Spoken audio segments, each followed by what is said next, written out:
Assalamualaikum warahmatullahi wabarakatuh. Bismillahirrahmanirrahim. Alhamdulillah wa syukrulillah wa la haula wa la quwwata illa billah. Rabbi shrah li sadri wa yassir li amri wahlul 'uqdatam min lisani yafqahu qawli. Amma ba'd. Saudara-saudaraku sebangsa dan setanah air yang mudah-mudahan dirahmati Allah Subhanahu wa Ta'ala. Jumpa kembali dengan saya Hajudin Alwi bersama Crew for Good Secang, Kabupaten Magelang, Indonesia, yang kesempatan kali ini mengangkat tema menjaga hati. Saudara, hati merupakan alat kelengkapan yang ada di dalam tubuh manusia yang memegang peran penting dan mengendalikan perilaku manusia. Begitu pentingnya sering dikaitkan dengan hal perihal manusia. Hati-hati, kecil hati, hati yang luka, sakit hati, atau hati selembut salju. Peran hati bagi manusia oleh Rasulullah SAW dimukakan dalam hadis bahwa di dalam jasad manusia ada segumpal darah mudghah. Jika baik, maka baik seluruh badan. Jika rusak, maka rusak semuanya. Ketahuilah, segumpal daging itu adalah hati. Mengingat pentingnya hati, maka menjadi penting pula menjaga hati agar tetap memuliakan manusia. Ada beberapa strategi yang bisa dijalankan untuk menjaga hati kita supaya kita benar-benar menjadi hati yang memuliakan, berbudi mulia, dan bisa diangkat mulia di dunia dan di akhirat kelak.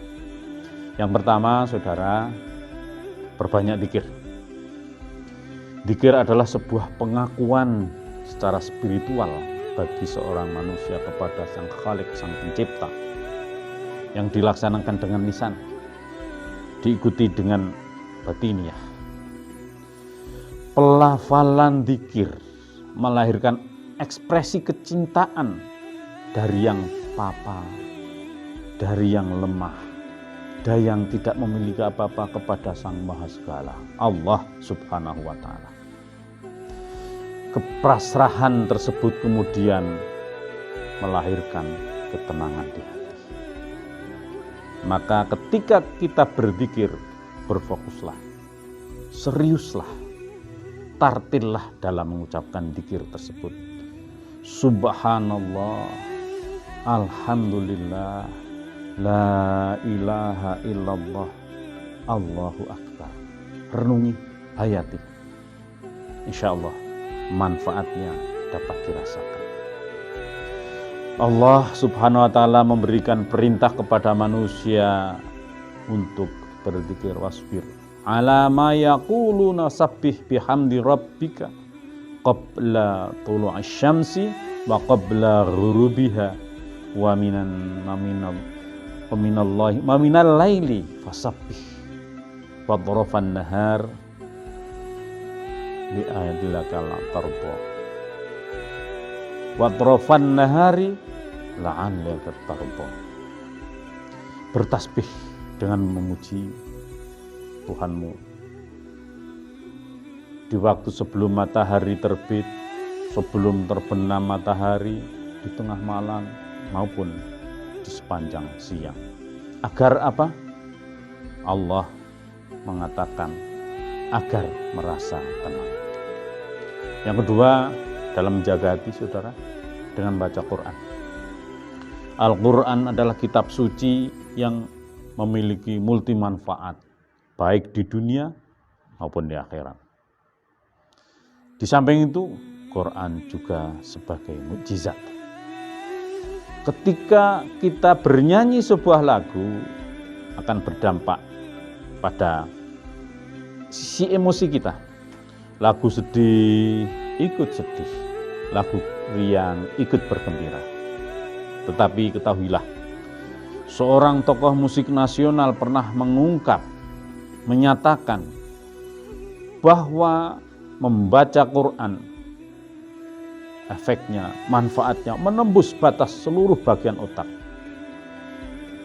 sehingga seluruh bacaan itu akan membawa ketenangan jiwa dan raga.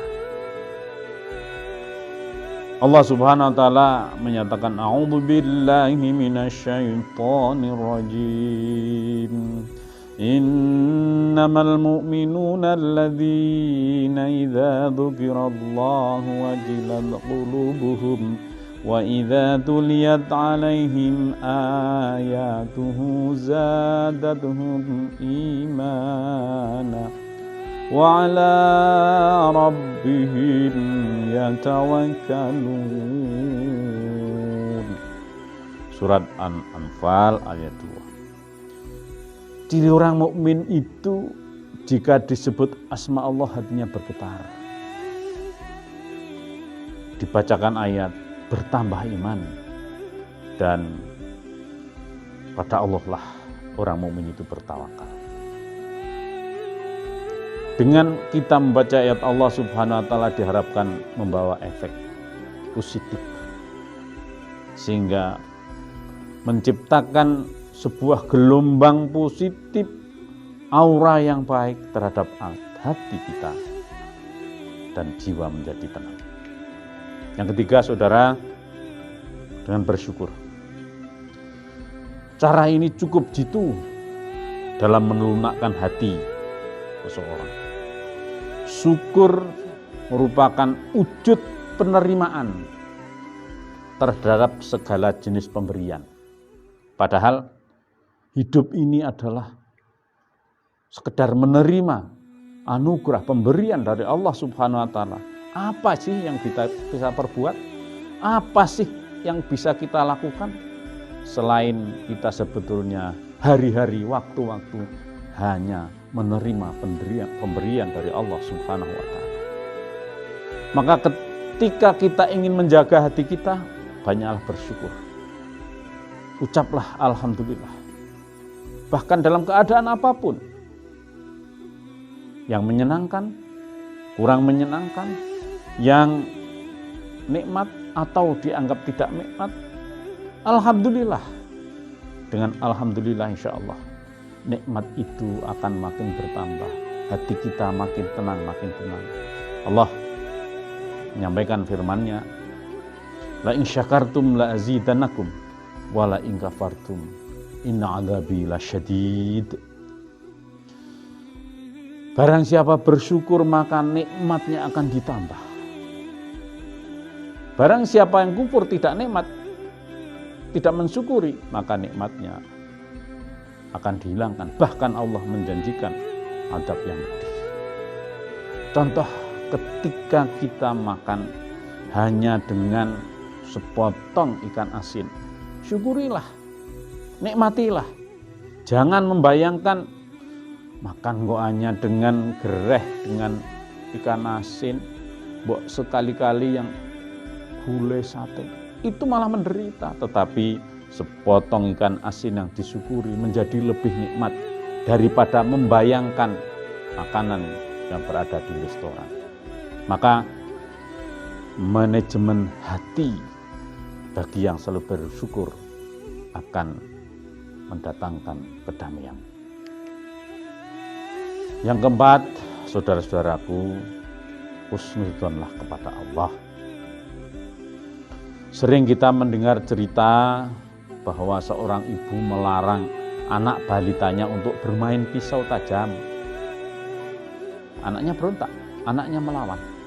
Tapi mengapa ibu itu melarang? Karena ibu itu tahu kalau pisau yang dimainkan anak kecil akan membawa madharat, mencelakakan. Maka dilarang. Demikian pula dengan manusia.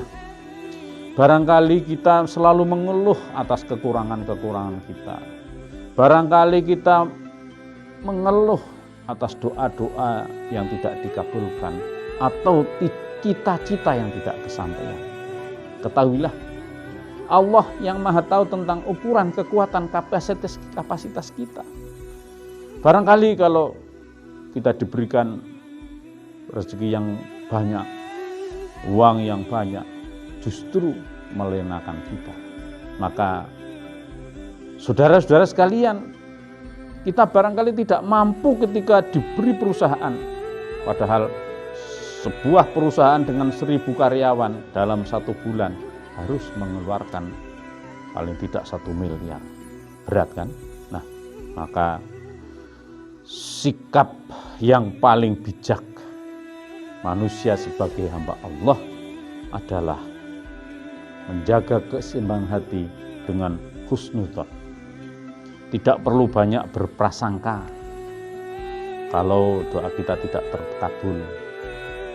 Berprinsiplah bahwa Allah Subhanahu wa taala berfirman dalam surat At-Tin, laqad khalaqnal insana fi ahsani taqwim. Allah menciptakan manusia itu sebaik-baik ciptaan. Ini dasarnya seperti itu. Maka kalau kita mendasari seperti itu, insya Allah apapun yang diberikan Allah kepada kita menjadi sebuah rahmat anugerah yang menenteramkan hati. Saudara sekalian, yang kelima, ikhlas dan sabar. Sikap ikhlas dan sabar bisa diibaratkan seperti radiator dalam sebuah kendaraan. Dia menjadi pendingin sehingga perputarannya mesin menjadi lancar. Begitu pula orang yang mampu memanfaatkan ikhlas dan sabar, dia akan memperoleh banyak keuntungan. Segala sesuatu dipandang dari sudut yang melegakan, tidak yang menyempitkan, tidak yang mengkhawatirkan, tidak yang menakutkan, tapi pandanglah dari sisi yang mengenakkan.